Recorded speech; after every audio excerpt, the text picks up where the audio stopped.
तो product listing का title हो गया, बुलेट पॉइंट मैंने डाल दिए हैं 4 से 5। उसके बाद कैटेगरी, सब कैटेगरी सारी सबको सही है, और प्राइजिंग कॉम्पिटिटिव मैंने रख दिए। यही एग्जैक्टली वो चेकलिस्ट है जिसको मैं हर टाइम फॉलो करता हूँ फ्लिपकार्ट पे एडवर्टीजमेंट रन करने से पहले।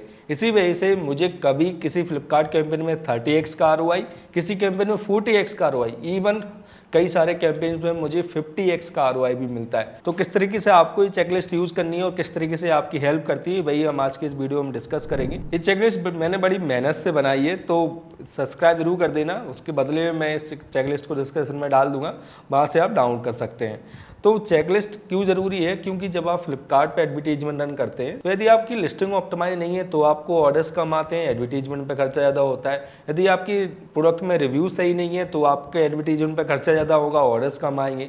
इसके अलावा कई सारे ऐसे फैक्टर्स हैं जिनकी वजह से आपका एडवर्टीजमेंट का कॉस्ट बढ़ जाता है और आपको ऑर्डर्स कम आते हैं, और सेम अमाउंट पे जो लोग अपनी लिस्टिंग को ऑप्टिमाइज करते हैं और इस तरीके की चेकलिस्ट को फॉलो करते हैं उनके एडवर्टीजमेंट अच्छे से वर्क करते हैं और उनको अच्छे खासे रिजल्ट एडवर्टीजमेंट के थ्रू मिलते हैं। तो इस चेकलिस्ट में सबसे पहला जो स्टेप है वो है आपकी लिस्टिंग से रिलेटेड, कि आपने प्रोडक्ट लिस्टिंग की टाइटल में रिलेवेंट कीवर्ड डाले हैं। उसके बाद सेकंड है हाई क्वालिटी इमेजेस आपने 4 से 5 अपनी लिस्टिंग में यूज की हैं। उसके बाद बुलेट पॉइंट डिस्क्रिप्शन में आपने आपके प्रोडक्ट की क्या USP है, क्यों आपका प्रोडक्ट डिफरेंट है अदर कॉम्पिटिटर से, तो वो आपने अपनी लिस्टिंग में डाला है, इसको भी यस कर दिया मैंने। इसके बाद करेक्ट कैटेगरी और सब कैटेगरी में आपने अपने प्रोडक्ट को फ्लिपकार्ट पर लिस्ट किया है, इसको भी मैंने यस कर दिया। इसके बाद प्राइजिंग आपकी कॉम्पिटिटिव है, इसको भी आपने यस कर दिया, और आपने MRP और आपकी जो सेलिंग प्राइस है उसमें आपने डिस्काउंट दिया। जैसे कि मेरी MRP 1000 रुपये है लेकिन मैं उस प्रोडक्ट को 699 में सेल कर रहा हूँ, तो वो भी मैंने एग्जैक्टली डाल दिया, क्योंकि ये चीज़ अट्रैक्ट करती है कस्टमर्स को कि 1000 रुपये का प्रोडक्ट है लेकिन 700 रुपये में मिल रहा है। प्रोडक्ट की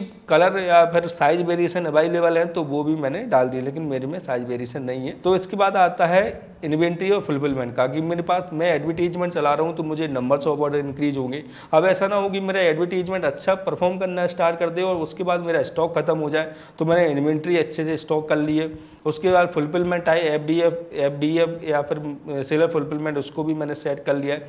इसके बाद डिलीवरी SLA, जितना कम SLA मतलब कि जितनी जल्दी आप ऑर्डर को पैक करते हैं, जितनी जल्दी डिस्पैच करते हैं, उतनी जल्दी आपका प्रोडक्ट कस्टमर के पास पहुंचता है, उतना अच्छा फीडबैक हमें मिलता है और उतने ज़्यादा नंबर्स ऑफ ऑर्डर्स हमारे इंक्रीज होते हैं। तो मैंने SLA 1 दिन का करके रखा है, वो भी मैंने सेट कर दिया। इसके बाद रिटर्न और रिप्लेसमेंट पॉलिसी अच्छे से मैंने सेट कर दी है, वो जो कि फ्लिपकार्ट की तरफ से रहती है, मैंडेटरी टैब नहीं है आपके लिए। अब इसके बाद ये वाला जो टैब आता है वो आता है मेनली आपके अमेजोन के लिए। उसके बाद नेक्स्ट जो टैब आता है वो आता है कीवर्ड टारगेटिंग।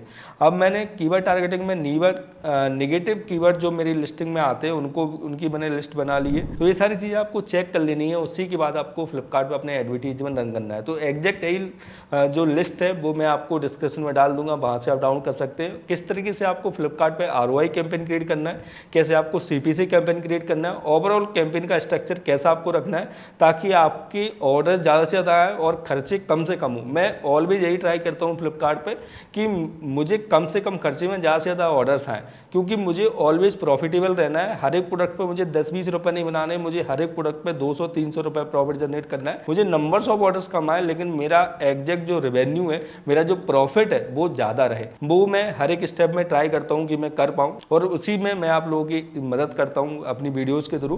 तो यदि आपको वीडियो हेल्पफुल लगी है तो इस वीडियो को लाइक जरूर कीजिएगा। कोई भी सवाल, कोई भी कन्फ्यूजन होता है आप मुझे कमेंट कर सकते हैं, और कैसे कैंपेन क्रिएट करना है उसका वीडियो जरूर आप चेकआउट कर लीजिएगा। सो मिलते हैं अगली वीडियो में। Keep selling, stay awesome.